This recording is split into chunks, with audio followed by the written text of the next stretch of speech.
Hello there, welcome to your latest 10-day trend. It's going to be turning much colder and more unsettled to end the week with a chance of snow for some of us. But by the middle of next week, it looks like it should turn a bit milder and drier again.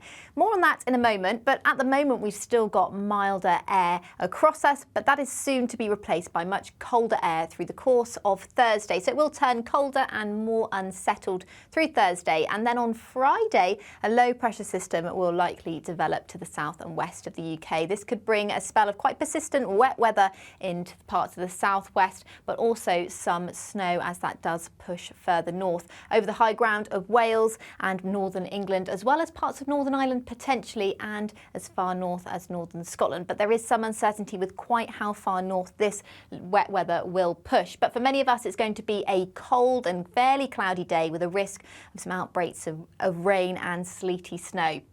Let's take a closer look at where is most likely to see some snow through the course of Friday. So the green areas, as you can see, are most likely to see some snow. So parts of Northern Ireland, Wales, northwest England, as well as southern Scotland are most likely to see up to about 10 centimetres falling above around 250 to 300 metres. So that's quite a key piece of information. The snow is only really likely over the high ground.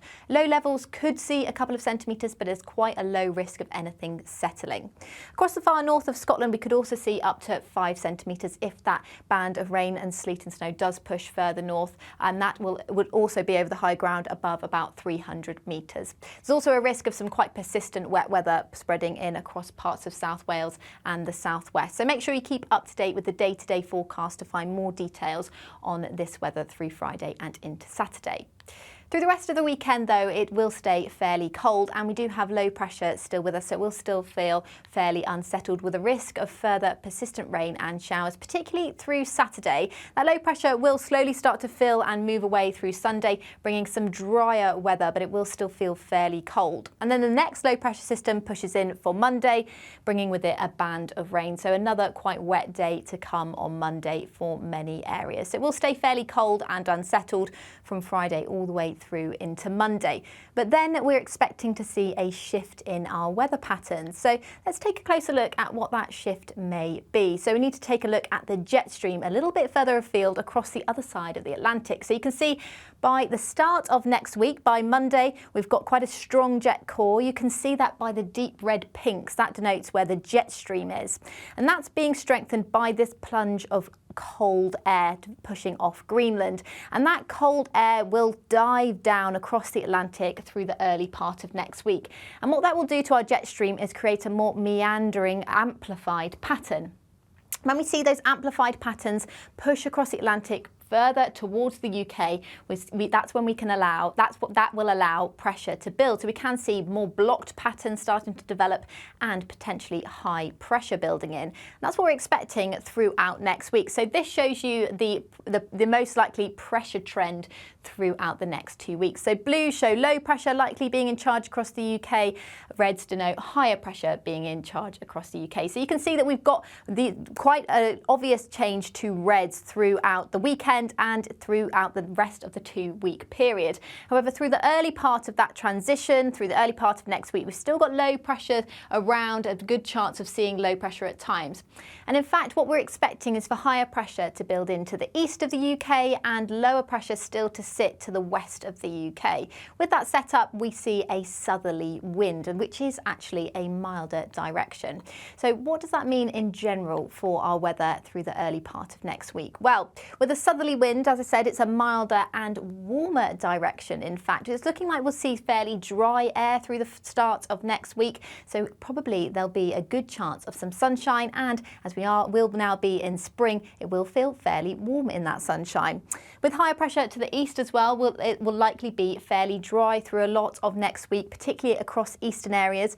But with lower pressure further west, that's where we're most likely to see some of that wet weather. And it's not to say it will be entirely dry across the east and entirely wet across the west. That dry weather may spread further west, and that wetter weather could spread further east for a day or so. So But it does look like we'll see a more prolonged dry spell and potentially some sunny weather through the first week of March across the UK. And that's because we've got high pressure, as I said, building in to the east of the UK and lower pressure to the west. So you can see here, this shows the pressure anomaly. So the pressure anomaly, so the whether we'll see higher or lower pressure than usual throughout next week. So this is the average throughout from next Monday onwards. So the bluey greeny colours shows lower pressure, the pinky colours show higher pressure. So higher pressure based towards Scandinavia and towards the north of the UK, lower pressure to the south and west. And now I'm going to show you a sneak peek at the following week, as that shows how we're expecting things to change towards the end of the week and the weekend. So from Monday to the 11th of March onwards, that week we're expecting higher pressure to shift from the east more to the north and low pressure to come in from the south a little bit more. Now that change in the position of the high and low pressure would allow more of an easterly wind to develop across the UK.